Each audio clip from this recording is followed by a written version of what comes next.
ఎక్కడ మీది? మాది రాయచూరు సార్, కర్ణాటక. రాయచూరు కర్ణాటక. అవును సార్.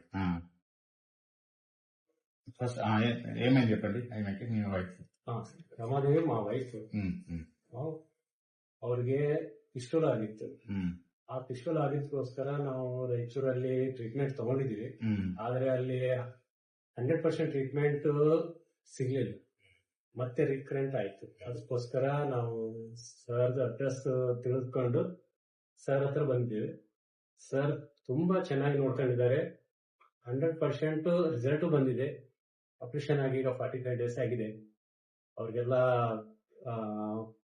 ಟ್ರೀಟ್ಮೆಂಟ್ ಆಗ್ಲಿ, ಮತ್ತೆ ಅವರು ಪ್ರತಿಯೊಂದಕ್ಕೆ ನಾವು ಕಾಲ್ ಮಾಡಿದ್ರು, ಅವರು ಎಷ್ಟೇ ರಾತ್ರಿ ಆಗ್ಲಿ ಕಾಲ್ ಮಾಡಿದ್ರು ರಿಸೀವ್ ಮಾಡಿ, ಮತ್ತೆ ಫೋನ್ ನಲ್ಲಿನೂ ಹೇಳಿದೆ ಹೆಂಗ ತಗೋಬೇಕು, ಹೆಂಗಿಲ್ಲ, ಡ್ರೆಸ್ಸಿಂಗ್ ಯಾವ ತರ ಮಾಡಬೇಕು. ಇದರಲ್ಲಿ ಡ್ರೆಸ್ಸಿಂಗ್ ಇಂಪಾರ್ಟೆಂಟ್ ಇದೆ. ಆ ಡ್ರೆಸ್ಸಿಂಗ್ ಮುಖಾಂತರ ಅವರು ಇದನ್ನ ಬಹಳ ಕ್ಯೂರ್ ಮಾಡ್ತಿದ್ದಾರೆ. ಆಪರೇಷನ್ ಬಹಳ ಚೆನ್ನಾಗಿ ಮಾಡಿದ್ದಾರೆ. ಆಮೇಲೆ ನಾವು ಸರ್ಗೆ ತುಂಬಾ ಧನ್ಯವಾದಗಳು ಹೇಳ್ಬೇಕು. ಯಾಕಂದ್ರೆ ನಮ್ಗೆ ಬಹಳ ಭಯ ಇತ್ತು, ಮತ್ತೆ ಮತ್ತೆ ರಿಕರೆಂಟ್ ಆದ್ರೆ ನಮ್ಗೆಲ್ಲ ಎಷ್ಟು ಲಾಸ್ ಆಗುತ್ತೆ ಅಂದ್ರೆ ಟೈಮ್ ಲಾಸ್, ಎಲ್ಲಾ ಲಾಸ್. ಮತ್ತೆ ಆ ಕಡೆ ನೋಡ್ತಿದ್ರೆ ಪ್ರತಿಯೊಂದು ಹಾಸ್ಪಿಟಲ್ ಅಲ್ಲಿ ಹೋದ್ರು 80%, 90% ಕೊಡ್ತಾರ್ರಿ, 100% ಆಗ್ಲಿ ಯಾರು ಕೊಡೋದಿಲ್ಲ.